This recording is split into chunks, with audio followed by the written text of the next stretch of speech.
alaykum azizlar, iFacts kanaliga xush kelibsiz. Bugungi kunda Adidas, Reebok, Rocksport, CCM va Taylor Made Golf kabi kompaniyalarga egalik qiladi. Ammo bu kompaniyalar qayerdan paydo bo'ldi? Uni kim ixtiro qildi? Qanday boshlandi va qanday qilib u dunyodagi eng taniqli brendlardan biriga aylandi? Endigi lavhamiz shu haqda.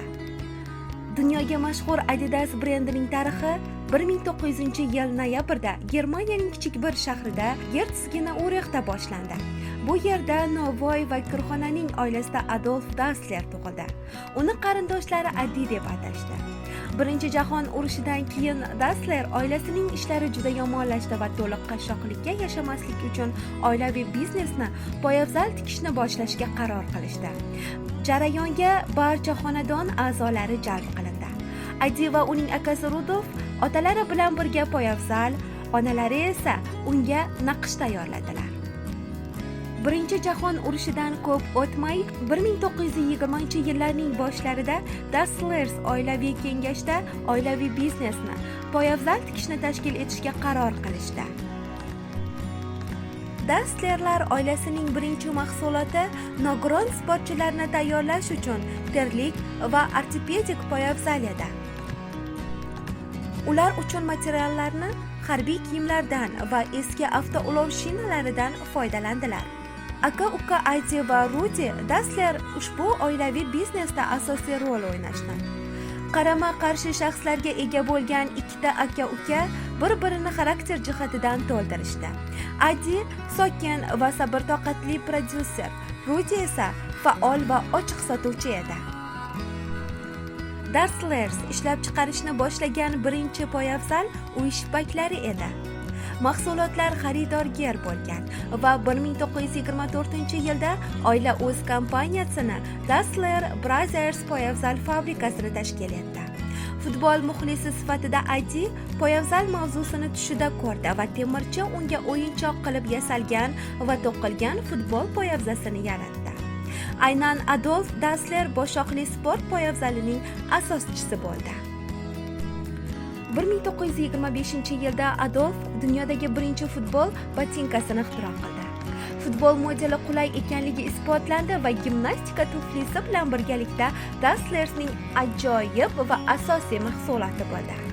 Ularning poyabzallariga bo'lgan talab shunchalik katta ediki, 1926-yilda ular 25 kishi ishlaydigan va kuniga 100 juft poyabzal ishlab chiqaradigan zavod qurdilar. 1928-yilda Josef bilan birgalikda ishlab chiqarilgan aka-uka ixtirochilar Germaniya patentini qo'lga kiritishdi. 1928-yil Amsterdamda bo'lib o'tgan yozgi Olimpiada o'yinlarida birodarlar poyabzali birinchi marta yirik sport tadbirlarida paydo bo'la boshladi. 1932-yilgi Los Anjelesdagi Olimpiada o'yinlarida Dassler poyabzalida nemis Artur Yonat 100 metrga bo'lgan yugurishda 3-o'rinni egalladi. Bu sportchilar bilan birga hamkorlikka asoslangan reklama kompaniyaning birinchi katta muvaffaqiyatiga ega bo'ldi. 1934-yil 17-mart kuni Adolf poyabzal dizayneri Franz Mertzning qizi Katrina Mertzga uylandi. Bir necha yil ichida kelajak merosxo'rlari Hortis Engi va Katrin tug'ildi.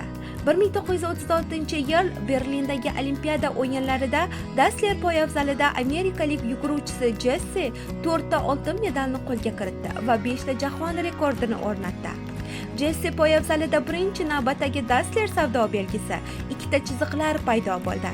1930-yillarning oxirida Dassler Brothers fabrikasi sotuvi 400 ming markadan oshdi. 1938-yilda ikkinchi Dassler fabrikasi ochildi. Umuman olganda ularning korxonasi har kuni 1000 juft poyabzal ishlab chiqara boshladi. Adi tomonidan ishlab chiqarilgan futbol poyabzali juda qulay edi. Shuning uchun ularni gimnastik tufli bilan birga ishlab chiqarishga qaror qilishdi. Dassler poyabzaliga bo'lgan talab tezda o'sib bordi. Sportchilar Olimpiada o'yinlarida Dassler poyabzalida musobaqalarga qatnasha boshlashdi.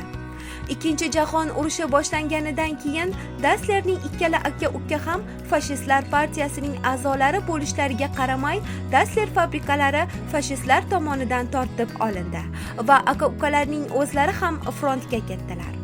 Fabrikalardan birida natsistlar qo'lda tankga qarshi granata ishga tushirish vositalarini ishlab chiqarishni yo'lga qo'yishga harakat qilishdi. Ammo zavod uskunalari bunday ishlab chiqarishga moslashmagan edi. Shuning uchun Adolf bir yil o'tgach nemis askarlari uchun o'quv poyabzallari ishlab chiqarish uchun armiyadan qaytdi. Urushda Germaniya mag'lubiyatga uchragandan so'ng Dassler aka-ukalari o'z bizneslarini eng pastdan boshladilar. 1948-yilda katta janjaldan keyin ularning kompaniyalarini bo'lishga va alohida ishlashga qaror qilishdi. Qisqa vaqtdan so'ng Adidas va Puma deb o'zgartirilgan Adas va Ruda paydo bo'ldi. Dassler aka-ukalarning janjalining tafsilotlari haqida hech kim bilmaydi, lekin ular umr bo'yi aloqa qilmadilar va ularning kompaniyalari sport sohasidagi asosiy raqobatchilarga aylandi. 1950-yillarning boshidan 1970-yillarning oxiriga qadar bo'lgan davr Adidaslarning jadal o'sishi davri edi. Bu Dassler tomonidan ishlab chiqarilgan sport poyabzallarida bir qator yangiliklarni keltirib chiqardi. Ularning eng muhimlaridan biri kauchuk shpalarining kiritilishi. Ular ancha yengil edi. Kompaniya shuningdek noqulay ob-havo sharoitida futbol o'ynashga moslashtirilgan oyoq kiyimlarni ham yaratdi. Qor va muzli joyda 1952-yildan boshlab kompaniya Adidas brendi ortida boshqa mahsulotlarni ishlab chiqarishni boshladi. Diversifikatsiyada birinchi urinish sport sumkalarini ishlab chiqarish edi. Garchi poyabzal asosiy mahsulot bo'lib qolsa ham, Adolf kiyim-kechak ishlab chiqarishni o'z zimmasiga oladigan sherik izlamoqda edi. Nomzod to'qimachilik fabrikasining egasi Willi Siltenreich edi. Unga yenglari bo'ylab 3 ta tasma bilan 1000 ta trikotaj buyumlarini buyurdi. Mahsulot yaxshi chiqdi va sheriklar bir-birlarini shunchalik yoqtirdiki, tez orada Siltenreich faqat Adidas uchun tikishni boshladi. O'z biznesini yuritib, yangi sport poyabzallarini ishlab chiqarishni davom etdi va olinadigan rezina teshli etik yaratdi. Bundan tashqari Adidas poyabzallari olimpiada ishtirokchilari tomonidan kiyiladigan bo'ldi. Keyinchalik ishlab chiqarishni kengaytirishga qaror qildi va Adidas brendi ostida poyabzal va sumkalar ishlab chiqarishni boshladi. 1975-yilda amerikalik bo'lmagan Dassler birinchi bo'lib Amerika sport mollari assotsiatsiyasiga a'zo bo'ldi. Adidas poyabzallaridagi sportchilar yangi marralarni zabt etdi. Oltin medalni qo'lga kiritishdi va Olimpiya o'yinlarida jahon rekordini o'rnatib, jahon kubogini yutishdi. Dassler vafotidan keyin kompaniya tanazzulga yuz tutdi, chunki hech kim Adidasni o'z asoschisi belgilagan darajada ushlab tura olmadi. 1990-yilga kelib kompaniya yirik yo'qotishlarga duch keldi, ammo vaziyat 1993-yildan beri Adidasning yangi tarixini yozishni boshlagan mutaxassislar jamoasi tomonidan saqlab qolindi. 1978-yilda Adolf Dassler vafot etdi va kompaniya rahbariyati uning bevasi Katerinaga o'tdi. Ta'sischining vafoti bilan kompaniyada inqiroz yuz berdi. Inqiroz avvalambor jiddiy raqobatchilar paydo bo'lishi bilan boshlandi.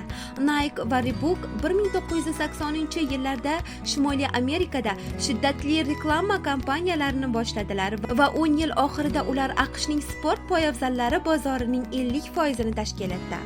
Adidasning ulushi esa 3% ga tushdi. Adolf Dasslerning merosxo'rlari kompaniyaning boshida uzoq turishmadi. Katerina 1984-yil vafot etdi va Adolf va Katerinaning o'g'li Horst Dassler ham 1987-yilda vafot etdi. 1989-yilda qolgan merosxo'rlar fransuzlarning Olympique Marseille futbol klubining o'sha paytdagi egasi, fransuz siyosatchisi va tadbirkor Bernard Tapiega o'zlarining 80% aksiyasini atiga 440 million yevroga sotib yubordi. top menejerlar Rob Stratters va Peter Moore kompaniyaga rivojlanish bo'yicha maslahatchilar sifatida taklif qilingan. Bir vaqtda ular Nike'ning reklama strategiyasini ishlab chiqargan edilar. Biroq Brent Taipei kompaniyaning mavqeyini yaxshilay olmadi. 1993-yilda u Adidasni sotdi va bir necha yil o'tgach u bankrot deb e'lon qilindi. 1997-yilda futbolda o'yin sotish va boshqa firibgarlik turlari uchun 18 oylik qamoq jazosini oldi. Kompaniyani Robert Louis'ni Adidas rahbarlari etib tayinlagan fransuz investorlari sotib olishdi. Uning rahbarligi ostida kompaniyani qayta qurish boshlandi. Marketing budjeti sezilarli darajada oshdi va ishlab chiqarish Indoneziya, Xitoy va Tailandga ko'chib o'tishni boshladi. 3-dunyo mamlakatlarining arzon ishchi kuchini tejash uchun mahsulotlarni jahon bozorida raqobatbardosh qildi. 1995-yilda daromad 1994-yilga nisbatan 2 baravarga ko'paydi. 1997-yilda Sport Development SCA fransuz holding kompaniyasi sotib olindi. 2005-yilgacha konsern Adidas Salomon deb nomlandi. Ushbu harakat Nike'dan kompaniyadan keyin dunyoga ikkinchi o'rinda turadigan sport kiyimlari ishlab chiqaruvchisiga aylanishiga imkon berdi. Bu esa savdoni 2 baravarga oshirdi. Ayniqsa AQShda 1999-yilda kompaniyaning 50 yilligi munosabati bilan yangi bosh ofis qurilishi boshlandi. Yaponiya, Turkiya va Gollandiyada vakolatxonalari ochildi.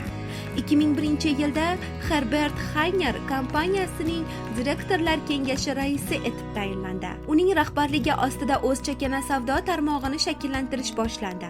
Birinchi ikkita Adidas Originals do'konlari 2001-yilda Berlin va Tokioda, 2002-yilda New Yorkda ochildi. Shuningdek, 2002-yilda Kanadaning yuqori sifatli sport anjomlari ishlab chiqaruvchi kompaniyasini sotib oldi. 2004-yilda Adidas kompaniyasi dizayner Stella McCartney bilan Stella McCartney ayollar tennisini, yugurish, suzish va fitness kolleksiyasini ishlab chiqarish uchun uzoq muddatli hamkorlik to'g'risida e'lon qildi. 2005-yilda Fin Sport'da konserti Salomon Sportni Adidas AG kompaniyasidan sotib oldi.